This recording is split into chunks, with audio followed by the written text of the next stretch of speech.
Oh, thank you. You're right there. Sings well. Each of the girls sings well, right? She gets a star. Good job. We'll give you extra candy. Okay. Oh, we can take care of that. Okay. So this collective noun, the staff, it depends on how it's used in a sentence. So this one's a little tricky.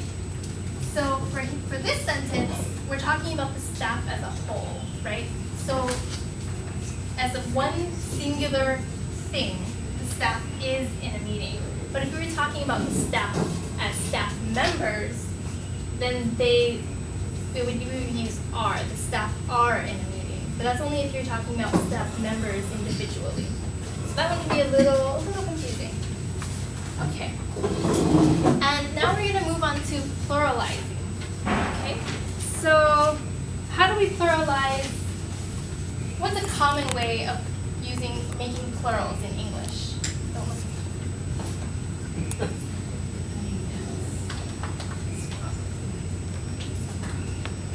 Do you have any? What's the most common way of making a plural noun in English? Add S. S. Add S. Right. Thank you. Right. And that's this one here. Rule number 1 on your next handout. So the plural form of most nouns in English, they're created by adding the letter S to the end. So bag becomes bags. Right? But there are some exceptions to this. So words like church, but CH at the end, doesn't become churches, right? It becomes churches with an ES at the end. So there are some exceptions to that rule. All right? What about nouns that end in O that have a consonant before them? Do you know what consonants are? Like, that's a vowel. A-E. Right? But like B, T, N, M, those are all consonant sounds, right? And in English, A, E, I, O, U, those are vowels in English, right? So in the word potato, we've got an O at the end, but we've got a consonant T right before that O. So it becomes ES at the end instead of just S. If I add only S, it's not correct. No, but Most times, but not all the time. yeah, for this one. But Exceptions. there's an exception to this rule that you're really gonna love. And it's that words that have Spanish or Italian origins and have made their way into English, like photo.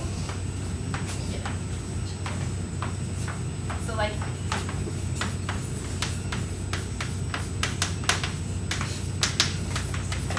photo just becomes photos with an S, no ES. So unless, and it's, you're not going to know all the time if it has an Italian or a Spanish background. So like you said, it's an exception. It's one of those things that you kind of have to just memorize, unfortunately, right? So let's see if there's another one. Piano. It's probably an Italian word, is my guess. So piano, pianos with an S, no ES. All right, so rule 3, for nouns that end in a single Z, like quiz, it becomes quizzes with an ES on it. Just like that exception to this rule, right? The CH, what was the other one? CH, X, S, SH. We get the ES on the end. Ends in S. Yeah. All right. Okay. Exceptions. So So the rule number 4, nouns that end in consonant Y, you drop the Y and you add IES. So we have parties up here, which you can also do baby to babies. Can't think of any others at the moment. Rule number 5, for nouns that end in IS, you drop the IS and you replace it with ES. So crisis becomes crises. Hypothesis to hypotheses.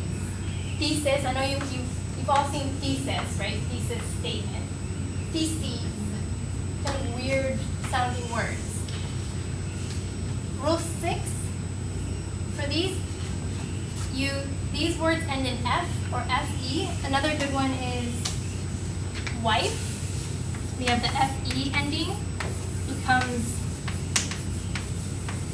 wives. So things that end in F or FE, you drop this F and you replace it with a VES. Same with FE. But there are some exceptions to this, and there are words like belief. Now, as a noun, it just becomes beliefs. As a verb, it's believes, right, with a VES.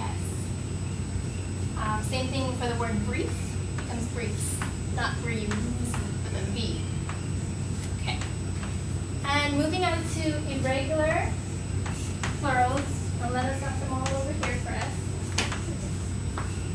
So for rule 1, most common nouns that are connected with human beings, so like child, it becomes people. It's just kind of an irregular ending. You have to learn it.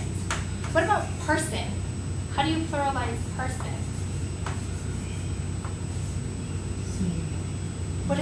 What's the plural of person? Right, it is singular. People, right? It's just, I mean, it doesn't have a rule. It's just people. You have to remember it, right? All right. Some other irregular common nouns would be foot. What's the plural of foot? Feet, right? It's one of those other ones you have to remember. What about moose? Does anybody know the plural of moose? Moose? Yeah. Antlers. Big. What if I asked you for the plural of goose? Geese. So what's moose? Wrong. It's actually just moose. So, sorry. Okay.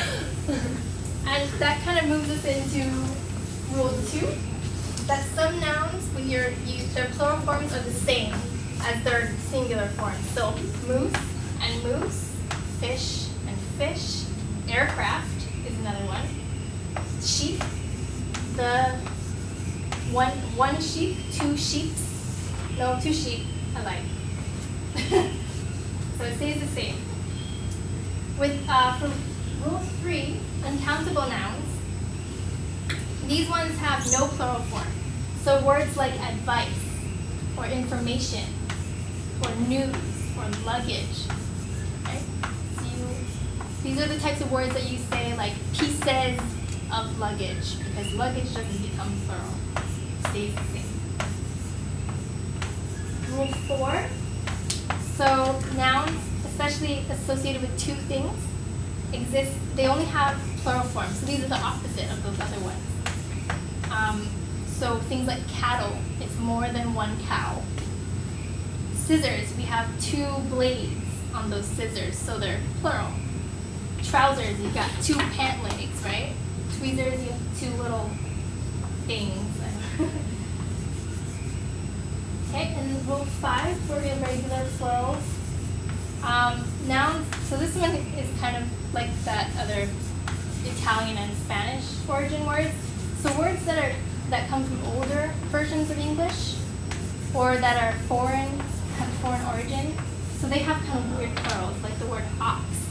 Does anybody know what ox? The plural ox is? Any guesses? Yeah, ox.